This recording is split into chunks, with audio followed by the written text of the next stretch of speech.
Bakit nga ba dumating ang mga Espanyol sa Pilipinas? Yan yung malaking tanong na susubukan nating sagutin. Kasi aminin man natin o hindi, yung tatak na iniwan nila, ramdam na ramdam pa rin natin hanggang ngayon.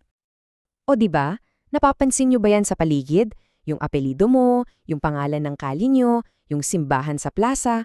Halos lahat may bakas ng Espanyol. At syempre, yung relihiyon ng karamihan sa atin. Hindi to nagkataon lang. Para maintindihan natin yan, kailangan nating balikan kung saan at paano talaga nagsimula ang lahat. Okay, so bago tayo sumabak sa kwento ng mga barko at mga espada, may isa munang konsepto na kailangan nating maintindihan. Ito yung salitang kolonyalismo. Kasi ito taga yung susi para magets natin yung buong kwento. Ano ba yung kolonyalismo na yan? Well, sa pinakasimpleng paliwanag, yan yung sitwasyon kung saan isang malakas na bansa sinasakop at direktang kinokontrol ang isang mas mahinang bansa. Pero hindi lang yan basta pananakop ng lupa ha, mas malalim yan. Kasi binabago nito ang lahat, yung kultura, yung paniniwala, yung buong sistema ng pamumuhay. At well, yan mismo ang naging kwento natin. Sige, game na! Sakay na tayo sa ating time machine. Punta tayo sa ika-5 hanggang ika-17 siglo.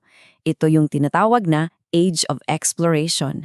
Isipin nyo, yung mga bansa sa Europa parang nagkaroon sila ng travel bug pero on a massive scale. Sobrang ahaw sila sa paghanap ng mga bagong ruta, mga bagong lupain at, syempre, mga kayamanan. At kailangan nating tandaan, hindi to biglaan hindi to nangyari overnight. Pinag-uusapan natin dito yung daan-daang taon. Parang nanunood ka ng isang napakatagal na karera, kung saan yung mga bansa sa Europa, naguunahan sila. At alam nyo kung ano ang grand prize? Ang buong mundo. Ganun kalaki yung laro. Pero teka, isipin nyo paano nila ginawa yon? Grabe, di ba? Wala silang Waze, walang Google Maps. Ang meron lang sila ay yung malawak na dagat at yung mga bituin. Sobrang delikado. So anong sikreto nila? Well, ang sagot dyan ay teknolohiya. May 2 key inventions na nagbago ng lahat. Una, ito, ang compass. Mukhang simple lang, di ba? Pero ito yung game changer. Dahil dito, alam na nila kung nasaan ang north. Biglang nagkaroon sila ng lakas ng loob na lumayo sa dalampasigan.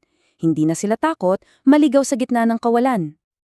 Pangalawa, syempre, kailangan nila ng maaasahang sasakyan. Dito papasok ang caravel. Hindi to yung ordinaryong bangka lang ibang klase ito. Mas mabilis, mas matibay, at kaya niyang sungungin kahit yung malalakas na alon sa karagatan. So ayan na, may compass na sila para sa direksyon at may caravel para sa biyahe. Kompleto na ang tools. Ang tanong na lang, bakit? Anong nagtulak sa kanila? Okay, dito na papasok yung pinakasikat na sagot sa tanong na yan. Madalas itong tawaging the 3 Gs, God, Gold, and Glory. O sa Filipino, Diyos, Hinto, at Luwalhati. Yan yung 3 pangunahing motibasyon ng Espanya. Isa-isahin natin yan. Unahin natin ang gold o kayamanan. Simple lang, gusto nila ng spices, ginto, at kung ano-ano pang yaman na makukuha sa mga bagong lupain. Sunod, God o Diyos. Para sa kanila, misyon nilang ikalat ang Kristyanismo sa buong mundo. At pang-uli, glory o luwalhati. Yung pride, yung karangalan na maging pinakamakapangyarihang bansa sa buong mundo. Etong 3 to, yan ang naging gasolina nila para maglayag at manako. So ayun na, malinaw na yung bakit sila nandito. Pero ngayon, ito yung mas nakakaintrigang tanong. Paano? Paano nangyari na yung isang maliit na grupo lang ng mga dayuhan nasakop ang isang buong arkipelago na tulad ng satin? Well, may 4 na pangunahing dahilan. Una, at ito siguro yung pinakamalaki, watak-watak tayo noon. Walang konsepto ng isang Pilipinas. Bawat barangay kanya-kanya. Pangalawa, ginamit yan ng mga Espanyol ang tawag sa strategy nila divide and conquer. Pinagsasabong nila yung mga magkakaaway na tribo.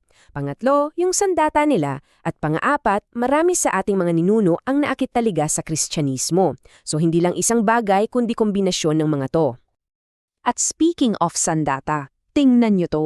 Dito talaga makikita yung laki ng agwat. Sa isang side, yung mga ninuno natin. Pana at tabak. Sa kabilang side, mga Espanyol, barel at kanyon. Grabe yung diferensya, di ba? Malaking-malaki ang naging epekto niyan sa mga labanan.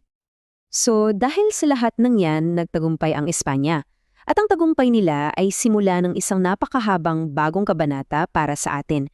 Ano nga ba yung mga naging epekto nito na ramdam pa rin natin hanggang ngayon? Mahigit 300 taon.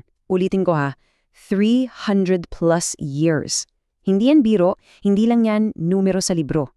3 siglo yan ng pagbabago sa ating mga puso, sa ating mga paniniwala at sa ating buong pagkatao. Ano ba ang naging bunga? Well, una, nailagay tayo sa mapa ng mundo. Naging parte tayo ng global stage, for better or for worse. Pangalawa, nabago ang ating pananampalataya.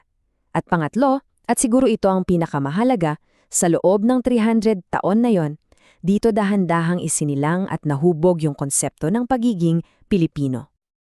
Kaya sa huli, babalik tayo sa tanong. Mula sa kolonyalismo, sa mga barko, sa God, gold, and glory, paano nga ba talaga hinulma ng lahat ng nangyari sa nakaraan ang pagka-Pilipino natin ngayon? Isipin mo, yung pagkatao mo, yung pagkatao ko, paano to naapektuhan ng 300 taon na yon? Magandang pag-isipan, di ba?